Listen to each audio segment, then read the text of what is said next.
반갑습니다. 석소장입니다. 오늘은 건국대학교, 서울과학기술대학교, 숭실대학교, 명지대학교, 아주대학교 산업공학과 합격 사례에 대해서 한번 알아보려고 합니다. 산업공학과나 산업경영공학과나 이제 비슷한 학과긴 한데 이 합격하는 친구들 중에서도 유난히 좀 특이한 특징이 있는 친구라서 여러분들한테 말씀을 좀 드리려고 해요. 그래서 여기 제목 보면은 바로 아실 텐데 진로 희망이 매년 바뀌었다면 학생부 종합전형으로는 대학을 가기 어려울까라고 고민을 하는 학생들이 굉장히 많습니다. 이 친구 같은 경우는 1학년 때부터 4학년 때까지 진로 희망이 싹 다 다르고 엄밀히 말하면 산업공학과나 산업경영공학과에도 적합하지 않은 진로 희망을 갖고 있었던 친구였어요. 그래서 이 학생의 사례를 통해서 매년 바뀐 진로 희망으로도 자기소개서 4번 문항, 지원 동기와 학업부 진로 계획에 대해서 어떻게 어필을 할 수 있는지를 여러분들한테 자세하게 말씀을 드리려고 합니다. 물론 2021학년도 기준 고등학교 3학년 학생들까지만 진로 희망 사항과 진로 희망 사유가 대학 측에 제공이 되기 때문에 고등학교 1, 2학년 학생들한테는 해당이 되지 않는 이야기이기는 하지만 이 진로 희망 사항에 따라서 자기소개서를 어떻게 작성하느냐가 대학교의 합부를 결정할 수 있을 만큼 중요한 요소로 작용할 수도 있으니까 올해 수시 원서 접수를 앞둔 고등학교 3학년 학생들은 주의 깊게 영상을 시청해 주시기 바랍니다. 자, 우선은 석소장이 매년 입시 컨설팅을 하거나 입시 설명회 가면 항상 듣는 질문이에요. 선생님, 매년 진로 희망 사유가 바뀌었으면 정말 학종으로는 대학을 가기가 어려울까요? 이렇게 질문을 많이 받는데 이런 질문을 받을 때마다 석소장이 항상 드리는 말씀은 전혀 상관이 없다는 답변이에요. 왜냐하면은 이 생활기록부 속의 진로 희망 사유는 언제나 달라질 수가 있어요. 1학년 때는 문과 계열의 흥미를 갖고 있어서 문과 계열의 진로 희망이 들어갈 수도 있지만 2학년 때는 이과 계열의 흥미가 생겨서 이과 계열 진로 희망이 들어갈 수도 있어요. 이 진로 희망 사유와 진로 희망 사항은 전공 적합성과 자기주도성을 평가하는 기초적인 항목일 뿐 그 이상도 이하도 아닐 뿐더러 오히려 다른 평가 항목이 학생부 종합전형에는 훨씬 중요하게 먹혀 들어갑니다. 그런데 왜 매년 많은 학생과 학부모님들이 진로 희망 사유의 잦은 변경에 대해서 걱정을 하냐면 이게 살리기가 어려워서 그래요. 입학사정관 출신 컨설턴트 분들도 일관된 진로가 좋다고 이야기를 하시는데 이게 살리기가 어려워서 그럴 뿐이지 제대로만 살릴 수가 있다면 오히려 일관된 진로를 갖고 온 학생들보다 훨씬 경쟁력이 있는 지원자로 평가받을 가능성이 높습니다. 오늘 이제 설명하고자 하는 사례가 바로 이런 케이스예요. 매년 천방지축 날뛰듯이 변한 진로 희망 사유를 갖고 있지만 이 5개 대학의 학종에 모두 합격을 했던 만큼 올해 수시 원서 접수를 앞둔 고등학교 3학년 학생들, 그 중에서도 특히 매년 진로 희망 사유가 바뀌어서 자기소개서를 어떻게 쓸지 모르겠는 학생들에게는 굉장히 큰 도움이 될 거라고 생각을 합니다. 자, 우선 합격자 L의 합격 정보입니다. 서류 합격은 건국대학교 산업공학과, 서울과기대 글로벌 융합 산업공학과에 합격을 했고요. 최종 합격에는 숭실대, 명지대, 아주대학교 산업공학과 계열에 합격을 했습니다. L의 경우에는 지방 일반 인문계 고등학교 이과 출신이고요. 전교과 평균 내신 등급은 2.3등급입니다. 그런데 이게 점점 올라서 2.3등급을 찍은 게 아니라 1학년 때 1.9등급 공부를 열심히 하다가 2학년, 3학년 갔을 때 점점 떨어지는 성적을 갖고 있어요. 자, 그 다음에 국어는 2.3등급인데 영어는 1.8등급에 수학은 2.3등급에 과학은 2.5등급에 사회는 1.5등급. 이과 학생인데 수학과학보다는 오히려 영어와 사회 성적이 굉장히 높죠. 이과 학생 치고는 굉장히 불리한 성적 편차라고 볼 수가 있습니다. 자, 그 다음에 주요 특징 하나가 이 진로 희망 사유가 굉장히 천방지축 날뛰고 있다는 거예요. 1학년 때는 광고 디자이너를 희망을 했는데 이유가 남다른 발상을 하는 창의성이 뛰어나며 손재주가 좋아서 사물의 특성을 관찰하고 표현하는 광고 디자이너를 꿈꾸고 있다. 2학년 때는 공학 컨설턴트를 꿈꾸는데 이유가 확률과 통계를 배우고 산업공학에 대한 책을 읽으며 빅데이터를 분석하여 기업의 공학 설계 기술을 보다 효율적으로 바꿀 수 있는 공학 컨설턴트가 되고 싶어함. 그 다음에 이제 3학년 때 갑자기 문과 계열로 돌아왔어요. 경영 컨설턴트로. 그런데 원래 학생이 기재를 해놨던 진로 희망 사유가 뭐였냐면 공학을 통해 세상을 바꿀 수 있는 창의적 기업을 이끌어 나가는 경영 컨설턴트가 되고자 함. 창의적 기업이라는 워딩에 대해서는 이따가 설명을 조금 해드릴게요. 이렇게 원래 작성이 되어 있었는데 이제 솔루션을 거쳐서 빅데이터를 활용한 소비자의 선호도 및 니즈 조사를 통해 기업의 경영, 마케팅, 홍보 전략에 대해 대입을 해보고 싶어함. 이렇게 바뀌었습니다. 이제 L이 어떤 과정을 거쳐서 자기소개서를 어떻게 썼는지에 대해서 이야기를 조금 드릴 거예요. 우선 첫 번째로 핵심부터 말씀을 드리자면 매년 바뀐 진로 희망 사유를 갖고 있거나 그조차도 연관성이 없어 보이는 진로 희망 사유를 갖고 있는 학생은 3년간 바뀐 진로 희망을 하나로 엮어줄 수 있는 정확한 키워드를 선택을 해야 돼요. 키워드가 없다면 3년간 얘는 여기도 관심 갖고 저기도 관심 갖고 되게 파악하기가 어려운 학생이네라는 인식을 줄 수가 있는데 3년간 여러분이 갖고 있는 진로 희망 사유가 공통적으로 공유하고 있는 키워드만 자기소개서에 잘 실을 수가 있다면 하나의 가치를 위해서 다양한 분야에 관심을 가져온 학생으로 어필이 가능하기 때문입니다. 그렇기 때문에 이 키워드가 정해지고 난 뒤에는 이 키워드를 핵심 전공 적합성으로 삼는 학과에 무조건 지원을 해야 돼요. 무조건. 자, 솔루션을 신청한 LA 생활기록부를 석소장에 처음 봤을 때 들었던 생각이에요. 우선 첫 번째 장의 진로 희망 사유 1학년 입력란, 아까 학과가 정확히 적혀져 있던 것은 광고 디자이너였죠. 이 광고 디자이너를 보고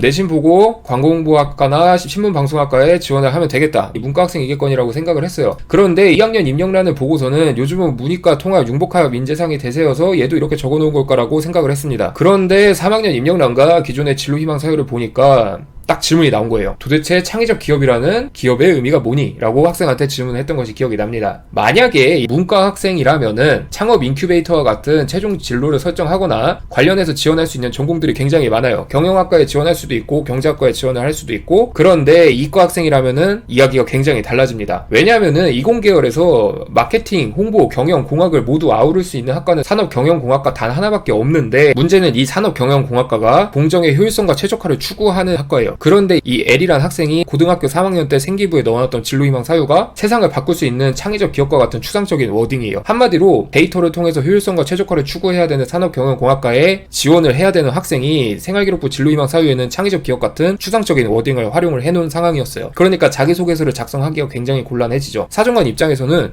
세상을 바꿀 수 있는 창의적 기업이라는 게 대체 뭐지? 라는 생각이 들어갈 수도 있기 때문이에요. 이런 경우에는 사정관이 어떻게 평가를 하냐면, 이 학생의 성적이 월등하게 좋거나 비교과 활동이 월등하게 뛰어나지 않은 이상 얘는 정말 우리 학과에 왜 지원했는지 모르겠다라고 평가를 하고 불합격군에 배치가 될 가능성이 높아요. 그래서 이 L의 생활기록부를 처음에 봤을 때 디렉터 팀이 실제로 조용했었어요. 한동안. 우선은 3학년 진로희망 사유가 터무니없던 것이 첫 번째 이유였고, 매년 쭉쭉 수직 상승해도 모자란 내신 등급이 갈수록 쭉쭉 하락하고 있었기 때문이었죠. 그런데 다행히도 생활기록부가 마감되기 전에 3학년 진로희망 사유를 수정을 할 수가 있었어요. 그리고 당시 L을 담당했던 공학계열 디렉터님의 강요에 가까운 설득을 통해서 L만의 컨셉을 잡을 수가 있었습니다. 자, 우선은 이과 학생으로서 흔치 않은 진로희망 사유의 배경을 설명을 했어야 돼요. 왜냐하면 이과 학생들 대부분 뭐 과학자, 연구자, 공학자, 공학계열 전문가, 기계공학 전문가 이런 식으로 세부적인 진로를 확실하게 넣는 경우가 많은데, L 같은 경우에는 굉장히 천방지축 중구난방으로 날뛰고 있었죠. 그래서 중학생 시절 광고 마케팅과 관련된 다양한 책을 읽으며 창의적인 발상으로 소비자를 매혹하는 마케팅에 깊은 감명을 받았습니다. 다양한 전문 서적을 읽으며 마케팅의 본질이 무엇일까 고민했고, 복잡한 시장 변화 속에서 소비자의 니즈 파악이 핵심이라는 확신 아래 데이터 분석을 통해 이를 실현하고자 이과에 진학을 했습니다. 문과 관련 진로 희망을 갖고 있었음에도 불구하고 중학교 때의 진로 희망 경험을 언급을 함으로써 이과에 진학하게 된 계기를 아주 자연스럽게 이끌어냈죠. 이과에 진학한 이후 다양한 이공계적 지식을 익히고 데이터 마이닝과 같은 통계의 적용 사례를 살펴보며 세상을 공학적으로 분석적으로 바라보고자 노력을 했습니다. 아까 창의적 기업과 같은 워딩을 생활기록부의 진로희망 사항에서 삭제를 했기 때문에 이런 멘션이 들어갈 수가 있었어요. 그리고 이제 마케팅의 핵심인 통계 역량을 이공계적 수학 역량과 자연스럽게 연결을 함으로써 애초에 데이터 쪽에 관심을 갖고 꾸준히 탐구를 해온 학생이라는 인식을 입학사정관한테 어필을 했죠. 그래서 그 다음에 읽어보면 이게 더 잘 보여요. 그의 노력은 마케팅이라는 제품의 홍보 과정을 넘어 제품을 기획하고 생산하고 유통하는 과정 전체를 합리적이고 효율적으로 구축하는 산업경영학에 대한 관심으로 이어졌습니다. 마케팅에 대해서 데이터를 활용하는 방법을 몇 가지 비교과 활동을 통해서 직접 느껴보고, 이 데이터의 활용 범위가 마케팅에 국한되는 것이 아니라 제품의 홍보 과정을 넘어서 기획하고 생산하고 유통하는 과정 전체를